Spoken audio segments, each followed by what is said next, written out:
حضرت آدم علیہ السلام کی تخلیق اللہ تبارک و تعالیٰ کا عجیب و غریب کرشمہ ہے۔ اس تخلیق میں تمام نسل انسانی کے راز پوشیدہ ہیں۔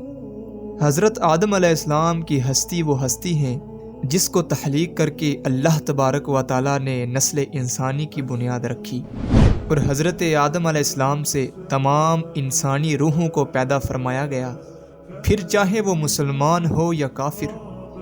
آج کی اس ویڈیو میں ہم آپ کو بتائیں گے کہ حضرت آدم علیہ السلام کو کس طرح پیدا فرمایا گیا، آپ کے جسم مبارک کو بنانے کے لیے کون کون سی مٹی کا استعمال کیا گیا، اور وہ مٹی زمین کے کون کون سے حصوں سے اٹھائی گئی، اور حضرت آدم علیہ السلام کو مٹی، پانی اور ہوا سے کس طرح پیدا فرمایا گیا، اور کیا حضرت آدم علیہ السلام کو اللہ تبارک و تعالیٰ نے خود اپنے دست قدرت سے پیدا فرمایا یا فرشتوں نے حضرت آدم علیہ السلام کی تخلیق کی۔ اور جب اللہ تبارک و تعالیٰ کے 4 مقرر فرشتے زمین پر مٹی اٹھانے کے لیے آئے تو زمین رو رو کر ان کے سامنے کون سی فریاد کرنے لگی، اور ایسی کون سی وجہ ہے جس کی وجہ سے انسانی زندگی میں غم زیادہ اور خوشیاں کم ہوتی ہیں؟ پیارے دوستو، ان تمام تر سوالات کے جوابات قرآن و حدیث کی روشنی میں آج کی اس ویڈیو میں ہم آپ کو بتائیں گے، لہٰذا آپ سے گزارش ہے کہ آپ ہمارے اس ویڈیو کو اینڈ تک لازمی دیکھیے گا۔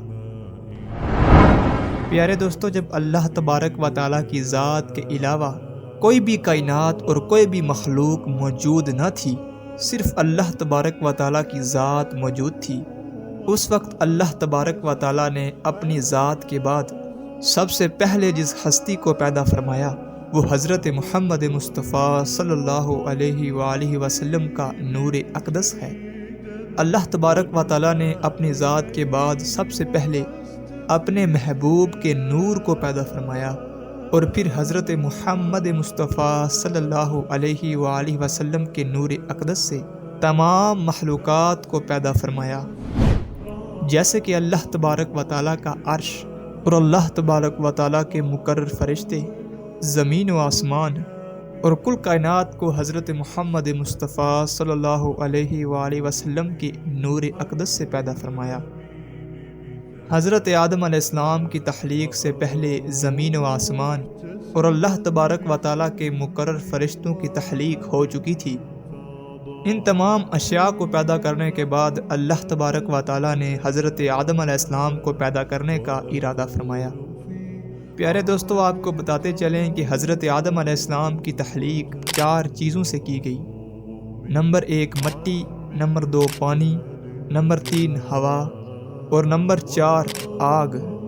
جب اللہ تبارک و تعالیٰ نے حضرت آدم علیہ السلام کی تخلیق کا ارادہ فرمایا تو اللہ تبارک و تعالیٰ نے اپنے سب سے مقرر فرشتے حضرت جبرائیل علیہ السلام کو یہ حکم ارشاد فرمایا کہ جاؤ اور تمام روح زمین سے ہر قسم کی مٹی کو اٹھا لاؤ۔ جب حضرت جبرائیل علیہ السلام اللہ تبارک و تعالیٰ کا حکم پا کر زمین پر تشریف لائے اور خاک اٹھانے کا ارادہ فرمایا تو اس وقت زمین نے حضرت جبرائیل علیہ السلام سے مٹی اٹھانے کا سبب پوچھا۔ اس وقت جبرائیل علیہ السلام نے تمام تر واقعہ زمین کو سنایا۔ زمین نے عرض کیا کہ میں اس خدا کی پناہ چاہتی ہوں کہ تو مجھ سے مٹی اٹھا کر اس سے انسان بنائے جس کی وجہ سے میرا کچھ حصہ جہنم میں جائے۔ اس طرح رو رو کر زمین حضرت جبرائیل علیہ السلام کے سامنے اللہ کی پناہ مانگنے لگی، تو حضرت جبرائیل علیہ السلام مٹی کو اٹھائے بغیر ہی اللہ کی بارگاہ میں واپس چلے گئے، اور جا کر اللہ تبارک و تعالیٰ کی بارگاہ میں عرض کی کہ یا رب العالمین، زمین نے تیری عزت کی پناہ چاہی تو میں نے تیرے نام اور عزت کی ادب کی وجہ سے اس کو آپ کی پناہ عطا فرما دی، اور میں مٹی اٹھائے بغیر ہی واپس چلا آیا۔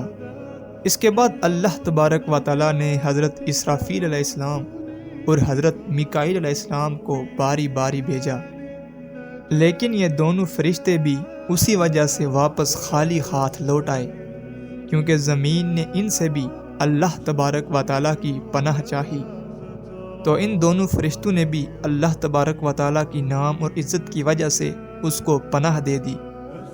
اس کے بعد اللہ تبارک و تعالیٰ نے ملک الموت حضرت عزرائیل علیہ السلام کو بھیجا۔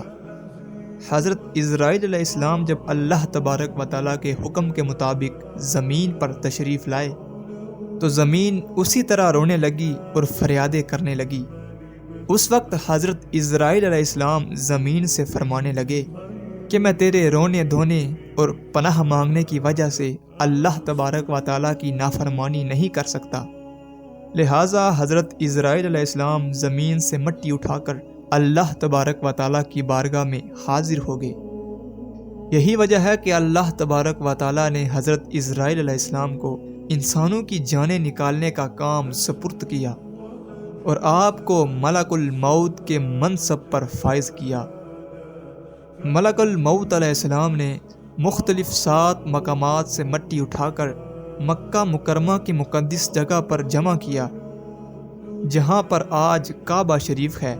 وہ 7 مقامات جہاں سے ملک الموت علیہ السلام نے مٹی اٹھائی وہ یہ ہیں: نمبر 1 مکہ مکرمہ، نمبر 2 طائف، نمبر 3 بیت المقدس، اور نمبر 4 ہندوستان، اور نمبر 5 ابو قبس، اور نمبر 6 عدن، اور نمبر 7 مدینہ منورہ۔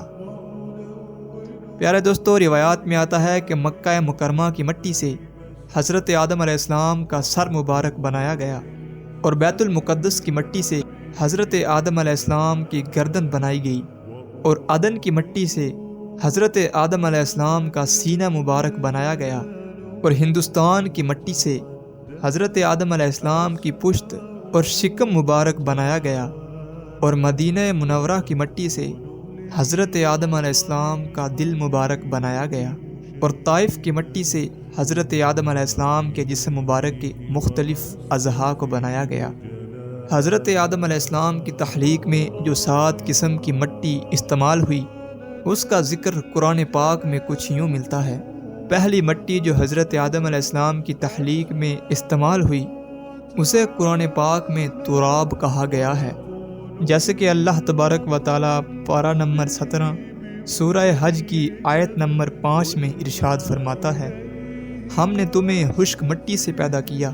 تراب ایسی مٹی کو کہتے ہیں جو خشک ہو، اور دوسری مٹی جو حضرت آدم علیہ السلام کی تخلیق میں استعمال ہوئی اس کا ذکر قرآن پاک میں 3 کے لفظ سے ملتا ہے۔ 3 اس مٹی کو کہتے ہیں جو بیکی ہوئی مٹی ہو یا نرم مٹی ہو، جس طرح کہ اللہ تبارک و تعالیٰ پارہ نمبر 23 سورہ صواد کی آیت نمبر 17 میں ارشاد فرماتا ہے کہ میں مٹی سے بشر بنانے والا ہوں۔ 3 عربی زبان کا لفظ ہے جس کا لغوی معنی گیلی یا بھیگی ہوئی مٹی ہے۔ یہ مٹی جہاں بھی ہوتی ہے اس زمین کو ہرا بھرا کر دیتی ہے۔ یہ مٹی زمین کے اندرونی حصے میں ہوتی ہے، جیسے کہ ہمارے جسم کی اوپر والی جلد اور نیچی والی جلد، جس کی بدولت ہمارے جسم سے بال نکلتے ہیں۔